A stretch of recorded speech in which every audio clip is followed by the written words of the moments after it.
بادشاہ نے کہا کہ تیری والی تو بڑی اچھی ہے، قیمت بتا کتنے میں بیچتا ہے؟ کہا 2 گٹھلیوں سے بھی زیادہ سستی، چل جا تجھے دی۔ یہ جو 2 کھجور کی گٹھلیاں ہیں نا، اس سے بھی زیادہ سستی ہے۔ بادشاہ حیران و پریشان، اس نے کہا کہ اب بتا پھر وہ قیمت کیا ہے؟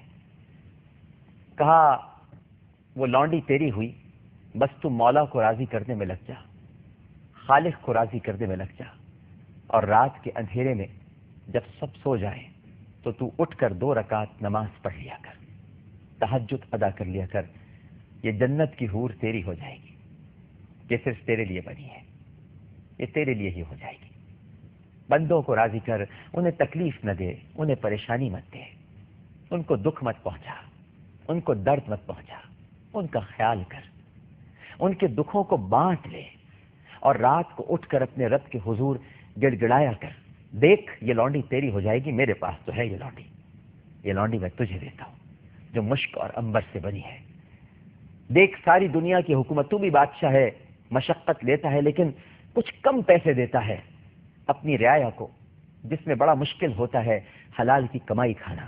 اور اس بادشاہ کو دیکھ جو سب سے بڑا بادشاہ ہے، اگر وہ تجھ سے رات کی مشقت لے رہا ہے، 2 رکعت تجھ سے نماز پڑھا رہا ہے، تو دیکھ تجھے انعام کتنا بڑا دے رہا ہے، کتنی پیاری لونڈی تجھ کو دے دی جس کو کبھی بھی موت نہیں آئے گی، تسنیم کے چشمے کا پانی پیتی ہے، مشک اور عنبر کے باغات میں جس کی جو پروان چڑھی ہے۔ بادشاہ کا یہ سننا تھا ناظرین کرام کہ وہ زار و قطار رونے لگا، اپنا چوغا اتارا، تخت سے اترا اور کہا کہ جاؤ آج سے تم سب آزاد ہو، جاؤ اے لونڈیوں میں نے تمہیں آزاد کیا، جاؤ اے غلاموں میں نے تمہیں آزاد کیا، اور اب میں بس اسی لونڈی کے لیے، اسی حور کے لیے اپنی ساری زندگی گزاروں گا، کسی کو دکھ نہیں پہنچاؤں گا، کسی کو درد نہیں دوں گا، تکلیف نہیں دوں گا، چین نہیں چھینوں گا، اور راتوں کو اٹھ کر گڑ گڑا کے اللہ کے حضور 2 رکعت نماز ادا کروں گا۔ جب لونڈی نے یہ بات سنی تو کہا تیرا اگر یہ حال ہے تو پھر میرا بھی یہی حال ہے، اے بادشاہ میں تجھے چھوڑوں گی نہیں، تیرے ساتھ ہی رہوں گی۔ مالک بن دینار نے یہ سنا تو کہا پھر ایسا ہے تو دونوں شادی کیوں نہیں کر لیتے؟ پھر حضرت مالک بن دینار رحمت اللہ علیہ نے دونوں کی شادی کرائی، اور ناظرین کرام تاریخ میں موجود ہے کہ ان دونوں کی زیارت کے لیے دور دور سے لوگ آیا کرتے تھے کہ یہ وہ بادشاہ اور یہ اس کی لونڈی ہے جنہوں نے اللہ کی راہ میں اپنا سب کچھ چھوڑ دیا۔ تو کیا ہم اپنی اصلاح کرنے کو تیار ہیں؟ کیا ہم کسی کا دکھ درد رفع کرنے کے لیے تیار ہیں؟ کیا ہم اس شہر مواسات کے اندر، اس رمضان المبارک میں ہم لوگوں کے غم اور درد دور کرنے کے لیے آمادہ ہیں؟ کیا ہم نے اپنے آپ کو بدلنے کی کوشش کی ہے؟ بہت زیادہ نہیں، تھوڑا سا ہی بدل لیجیے۔ راتوں کو پیکج تو آپ کو ملتا ہے، لیٹ نائٹ پیکج موبائل کا، لیکن میں بھی آپ کو ایک لیٹ نائٹ پیکج دیتا ہوں۔ آپ کو جو موبائل کا لیٹ نائٹ پیکج ملتا ہے اس میں تو آپ اپنوں سے بات کرتے ہیں، لیکن اللہ نے تو روزانہ کے لیے آپ کو لیٹ نائٹ پیکج دیا ہوا ہے، 2 رکعت نماز کا، تہجد کی نماز۔ اس سے بڑا پیکج آپ کو اور کیا ملے گا؟ اللہ تعالیٰ کا ٹیلی فون نمبر ہے باقاعدہ، اور وہ ٹیلی فون نمبر ہے 24434 24434۔ 2 رکعت فجر کی، 4 رکعت ظہر کی، 4 رکعت عصر کی، 3 رکعت مغرب کی، 4 رکعت عشاء کی۔ اور اگر یہ نمبر ملنے میں کبھی دشواری ہو تو ہاٹ لائن بھی ہے، اور وہ صرف 2 ہے، یعنی 2 رکعت تہجد۔ اس لیٹ نائٹ پیکج کو ضائع مت کیجیے، اور خاص طور پر رمضان میں تو بالکل بھی ضائع مت کیجیے۔ دیکھتے ہیں اس ہمارے ساتھ ٹیلی فون لائن پر کون موجود ہے۔ السلام علیکم۔ وعلیکم السلام۔ جی کون صاحبہ بات کر رہی ہیں؟ کون صاحبہ بات کر رہی ہیں؟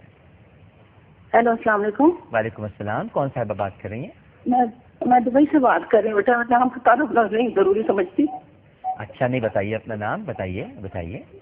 جی میں پروگرام دیکھ رہی تھی، مجھے بہت دل کو اتر رہا تھا، میں آپ سے اپنی اصلاح کی چاہتی ہوں کہ آج سے 2 سال پہلے میں عمرے سے گئی تھی، تو اپنی بچیاں پاکستان چھوڑ کے گئی تھی، اپنے شوہر کے نا پہلی بیوی کے بچوں کے پاس، اور ان کی وائف بھی وہاں تھی۔ جی جی۔ تو ان کے بیٹے نے میری بچی کے ساتھ رات کے وقت اٹھ کے نا بدتمیزی کرنے کی کوشش کی۔ اللہ اپنے کپڑے اتار کے اس کے پر کھڑا ہو گیا اس کے پاس، اور اس کے جسم کو چھیڑنے لگا. میری بچی تڑپ گئی کہ یہ میرا بھائی ہے جس کی میں اتنی عزت کرتی ہوں, قدر کرتی ہوں. بس آپ پورا واقعہ مت بتائیے, میں سمجھ گیا. اللہ تعالیٰ بس میں سمجھ رہا ہوں آپ کے درد کو, آپ کے دکھ کو, اور جو آپ کے اندر غم پر ہے. میں اس وقت بہت بری کنڈیشن میں. نہیں آپ میں بیان نہیں کر سکتی. نہیں آپ بالکل پریشان نہیں, آپ پریشان نہیں ہوں. بالکل آپ کی بچی کے ساتھ جس نے بھی ایسا عمل کرنے کی کوشش کی, یقین رکھیے اللہ سبحانہ و تعالیٰ وہ علیم ہے, وہ خبیر ہے, وہ بصیر ہے, اس سے کچھ چھپا نہیں ہے میری بہن. بلکہ آپ تو میری والدہ کی جگہ ہیں, میں آپ کو امی کہہ کر مخاطب کروں. میں آپ کو اپنا بیٹا ہی سمجھ کر بتا رہی ہوں, اور اس وقت ہم لوگ عمرے کی تیاری کر رہے ہیں مدینہ پاک میں. میری بچیوں نے بھی کب جا رہی ہیں؟ اچھا یہ بتائیے کب جا رہی ہیں مدینہ منورہ؟ ہم لوگ 15 رمضان کو انشاءاللہ مدینہ پاک میں ہمارا طواف ہوگا. میرے انشاءاللہ ایک تو میرے بچے بھی اور میں بھی انشاءاللہ. ایک تو آپ میرا سلام کہنا وہاں مت بھولیے گا میرے سرکار کو, مجھ گنہگار کا سلام ضرور کہیے گا.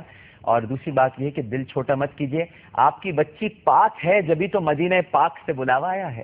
اگر وہ پاک نہ ہوتی تو مدینہ پاک سے بلاوا کیسے آتا؟ وہ ناپاک ہے شخص جس نے ایسی حرکت کرنے کی کوشش کی. بچی پاک. آپ میری اصلاح کریں, میری شوہر چاہتے ہیں کہ آپ اس لڑکے کو معاف کر دیں, لیکن میرے بچے اور میں کسی طرح نہیں چاہتی. جب ہم اس کی شکل دیکھتے ہیں نا تو ہمارے اوپر جو اذیت گزرتی ہے وہ میں آپ کو پھر لفظوں میں نہیں بیان کر سکتی. ظاہر ہے, بالکل ٹھیک ہے, لیکن میں آپ مجھے اپنا بیٹا سمجھتی ہیں نا, تو میں آپ سے صرف اتنا کہوں گا کہ اللہ سبحانہ و تعالیٰ معاف کرنے والوں کو پسند فرماتا ہے, اور جہاں تک اس کے قصور کا تعلق ہے اللہ اسے یقیناً معاف نہیں کرے گا. جو حرکت اس نے کی ہے یقیناً اس کا حساب لیا جائے گا, لیکن آپ اسے معاف کر ہی دیں, آپ چھوڑ دیجئے, اللہ سبحانہ و تعالیٰ پہ چھوڑ دیں. مجھے یقین ہے کہ یہ بات بہت مشکل ہے, یہ کہنا بہت آسان ہے, اس پر عمل کرنا بہت مشکل ہے, لیکن عمل تو اسی بات پہ کیا جاتا ہے نا جو مشکل ہو. دیکھیے اب میں آپ کو یوں سمجھاؤں, رات کو اٹھنا کتنا مشکل ہے نیند لے کر, لیکن جب نیند لے کر اٹھتے ہیں اور تہجد پڑھتے ہیں تو اس کا ثواب کتنا زیادہ ہے. دیکھیں نا کتنا مشکل کام ہے رات کو اٹھنا, یعنی نیند بھی آپ کر رہے ہیں اور پھر اچانک اٹھنا تہجد کے لیے, بہت مشکل کام ہے, لیکن اجر اور ثواب زیادہ رکھتا ہے. تو ہر مشکل کام میں ہی تو اجر اور ثواب ہے, تو تھوڑا سا اس مشکل کو کوشش کر رہی تھی کیونکہ ظاہر ہے وہ بھی اب تکلیف میں, ان کے پہلے بچے ہیں, بیوی ہیں, وہ بھی یہی چاہتے, لیکن نہ میری بیٹی نہ میرے بچے کہ ہم کہتے ہیں معاف کر دیں گے لیکن ہم ان سے مل نہیں سکتے. چلیں بالکل آپ نہیں ملیے, بالکل آپ نہیں ملیے, یہ آپ کا حق ہے نہ ملنا, لیکن معاف ضرور کیجیے. بالکل مت ملیے, یہ آپ کا حق ہے ملنا, لیکن اپنے اس بیٹے سے وعدہ کیجیے, بس درگزر کیجیے, ملیے بالکل مت جب تک آپ کا جینا چاہے, اور آپ کا جی پلٹے گا انشاءاللہ مدینہ منورہ میں, اور جو وہاں سے فیصلہ ہو سرکار دو عالم صلی اللہ علیہ وآلہ وسلم کے روضے اقدس پہ جا کے پہلے بھی عمرہ کر کے آئی, میں نے رب کے آگے میں جو عرض کر رہا ہوں وہ سنیے جی, میں جو عرض کر رہا ہوں وہ سنیے کہ وہاں روضے اقدس پہ جا کے جب دل جو گواہی دے پھر وہ کیجیے گا, ٹھیک ہے نا, وہاں سے فیصلہ. بہت شکریہ میری بہن کال کرنے کا. ناظرین کرام, ہم سب اپنی اصلاح کرنے کے لیے, میں آپ کی اصلاح کرنے تھوڑی یہاں بیٹھا ہوں, خود مجھے بھی اصلاح کی ضرورت ہے. مجھ میں بھی بہت ساری کمیاں ہیں, خامیاں ہیں, بلکہ شاید آپ سب سے زیادہ مجھ میں کمیاں ہیں. آپ سب لوگ تو بہت اچھے ہوں گے, مجھ میں بہت ساری کمیاں ہیں, بہت ساری خامیاں ہیں. میں تو گناہوں سے لتھڑا ہوا ہوں, آلودہ ہوں, لیکن اگر ہم سب مل کر ایک دوسرے کی اصلاح کریں تو اللہ سبحانہ و تعالیٰ ہم سب کی دعاؤں میں قبولیت بخشے گا, اور شرف قبولیت اگر مل جائے اور ہم سب مستجاب الدعوات ہو جائیں تو اس سے بڑھ کر اور کوئی نعمت نہیں ہے. عامر لیاقت حسین کو اجازت دیجیے.